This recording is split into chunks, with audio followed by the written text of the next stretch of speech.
Jumpa kembali Sobat All About China. Di kesempatan kali ini, admin terpukau dan akan membahasnya 3 misi antariksa Cina sebelum 24 jam. Peristiwa pada tanggal 15 dan 16 April. Naik turun luar angkasa sebelum 24 jam. Hampir tidak ada negara yang ingin melakukan hal rumit dalam kurun waktu yang singkat. 3 misi sulit diborong sebelum 24 jam. Badan Antariksa Cina memang membiasakan diri untuk melakukan hal sibuk, trafik tinggi, dan multiple kompleks dalam satu hari. Untuk membiasakan dan jam terbang dalam menghadapi jadwal padat yang kemudian hari akan terjadi seiring meningkatnya frekuensi antariksa. Sebab setiap tahun trafik peluncuran roket keluar angkasa Cina meningkat terus. 3 misi yakni 2 peluncuran roket untuk meletakkan satelit pada ketinggian 700 km hingga 35.000 km. Dan 1 misi pendaratan manusia dari ketinggian 400 km dituntaskan sebelum 24 jam.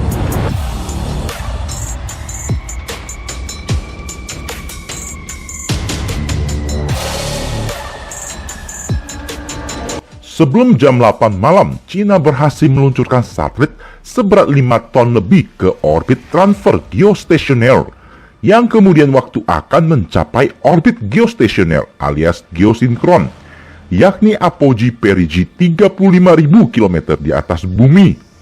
Berhasil mengirim satelit bernama ChinaSat 6D atau kalau dalam bahasa Cina atau Mandarin disebut Chongqing 6D. ChinaSat 6D memainkan peranan sebagai satelit telekomunikasi, yakni radio, televisi 4K, dan komunikasi kualitas tinggi yang mencakup kawasan Asia Pasifik.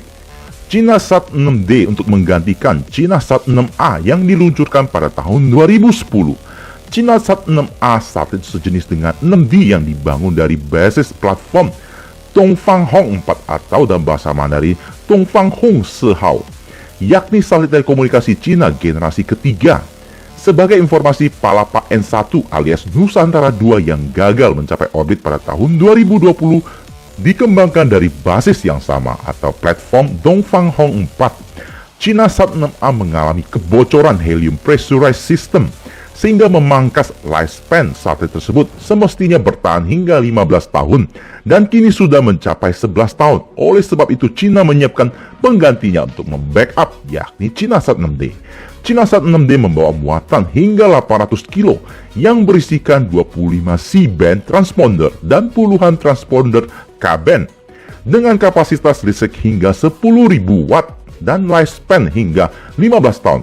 Informasi tambahan, Dongfanghong 4 sudah memiliki suksesor yakni Dongfanghong 5 alias satelit telekomunikasi Cina generasi keempat yang memiliki berat hingga 9 ton dan kemampuan muatan hingga 2 ton. Dongfanghong 4 memiliki kemampuan muatan maksimal 800 kilo dan 52 transponder, kapasitas listrik 10.000 watt. Sedangkan Dongfanghong 5 memiliki kemampuan muatan peak hingga 2 ton lebih dan 100 lebih transponder aneka band, kapasitas listrik 30.000 watt. Kini sudah ada 2 satelit eksperimen yang berbasis Dongfanghong 5 di orbit geostasioner. Cina selalu memiliki suksesor yang semakin canggih hari demi hari. Informasi tambahan, satelit Satria Indonesia yang digadang-gadang paling canggih di Asia dan ASEAN memang canggih yang akan diluncurkan tahun 2023 menggunakan roket Falcon 9. Satelit Satria memakai platform Spacebus Neo 200 besutan Thales dan ESA, Badan Antariksa Eropa, dan kemampuan muatan hingga 1,4 ton. Berat satelit mencapai 7 ton. Kapasitas listrik hingga 20.000 watt sudah dipastikan di atas Dongfanghong 4 dan di bawah Dongfanghong 5. Satria tergolong satelit telekomunikasi jenis baru dan canggih.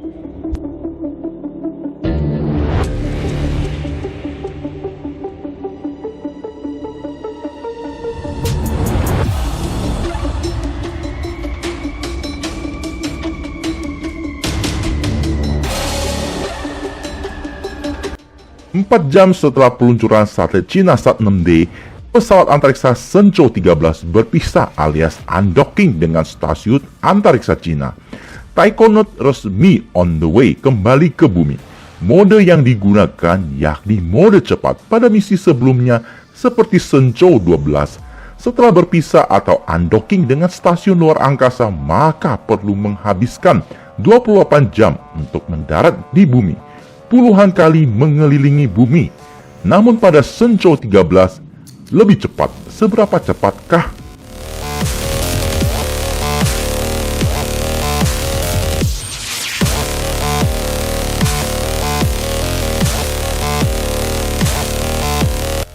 Tiga jam setelahnya, Cina kembali meluncurkan roket Long March 4C yang membawa satelit bernama Tachi Yihao. Tachi 1 membawa 5 instrumen muatan penginderaan jauh. Berat satelit mencapai 2,8 ton, diletakkan pada ketinggian 700 km. Lifespan hingga 8 tahun. Secanggih apa satelit ini? Satelit Tachi 1 setara dengan gabungan beberapa satelit canggih dari negara besar. Itulah perbandingannya. Diklaim pertama di dunia memakai laser lidar alias cahaya sistem ganda untuk mendeteksi atmosfer, memantau karbon dioksida dan aerosol. Presisi tinggi pertama di dunia. Kemampuan lidar aktif tidak mudah terpengaruh oleh awan siang malam dan aerosol. Jadi sepanjang hari dapat memantau karbon global dengan akurasi tinggi. Satelit ini untuk mengisi kekurangan pengamatan pasif yang selama ini dilakukan. Dengan demikian membantu Cina dan dunia meningkatkan pelayanan kuantitatif di berbagai bidang seperti ekologi, meteorologi, hingga pertanian, membantu menerapkan strategi netralitas karbon, dan banyak lagi.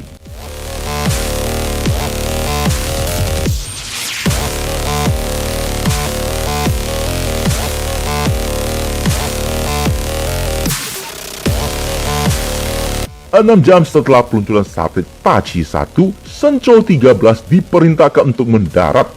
Setelah mengoreksi orbit, melakukan beberapa manuver pengereman, maka Shenzhou 13 akan mendarat pada wilayah yang sudah ditentukan. Spacecraft Shenzhou 13 mulai melepaskan orbital modul, dan terakhir kapsul atau re-entry modul yang berisikan 3 taikonaut dilepaskan ke bumi. Saat memasuki atmosfer bumi atau disebut masa blackout, saat kapsul berada pada ketinggian 80 km hingga 60 km, perlu durasi hingga 5-10 menit.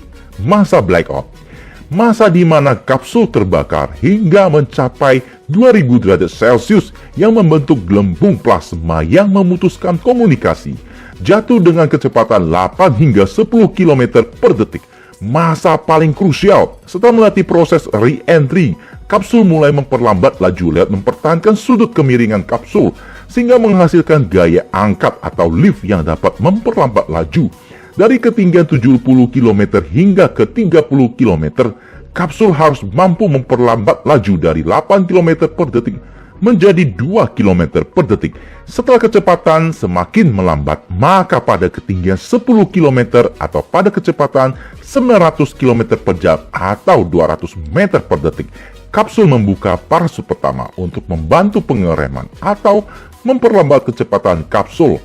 Setelah itu membuka parasut utama. Parasut utama kapsul Shenzhou selebar 1200 meter persegi dipastikan bisa menutupi 3 lapangan basket. Fungsi utama mengurangi kecepatan kapsul. Kemudian kapsul melepaskan heat seal dan membuang sisa bahan bakar. Pada tahap terakhir, kapsul melakukan thrust reverser. Thrust reverser akan dinyalakan ketika jarak kapsul hanya 1 meter dari tanah, sekaligus memberikan daya dorongan kembali untuk memberikan kenyamanan dan keamanan pada kru. Kompleks bukan sobat untuk mengembalikan manusia dari ruang angkasa. Hanya 3 negara yang mampu melakukannya. Selain itu, tidak ada negara yang mampu mengakomodir perpindahan manusia dari ruang angkasa ke bumi. Cina memimpin dalam sektor kendaraan re-entry. Mereka memiliki Shenzhou, bahkan kapsul generasi baru, suksesor Shenzhou. Shenzhou 13 menggunakan mode cepat yang hanya memerlukan 5 kali mengelilingi bumi dan total 9 jam untuk touchdown menyentuh bumi. China memasteri cara cepat mendarat di bumi. Sebelumnya teknik ini dimasteri oleh Rusia, sebab Rusia sudah lebih awal keluar angkasa. Mereka hanya perlu waktu 3-8 jam setelah terpisah dari stasiun luar angkasa dan menyentuh bumi. Hanya China yang melakukan 3 misi kompleks sebelum 24 jam. Semuanya berhasil memperjelaskan kualitasnya, menguasai trafik ruang angkasa. Kedepan mereka juga akan melakukan hal serupa, sekaligus memperlihatkan kemampuan mereka kepada dunia dan menyongsong masa depan, masa trafik manusia dan ruang angkasa. Bahkan bisa saja trafik bumi dan planet lain atau benda langit terdekat.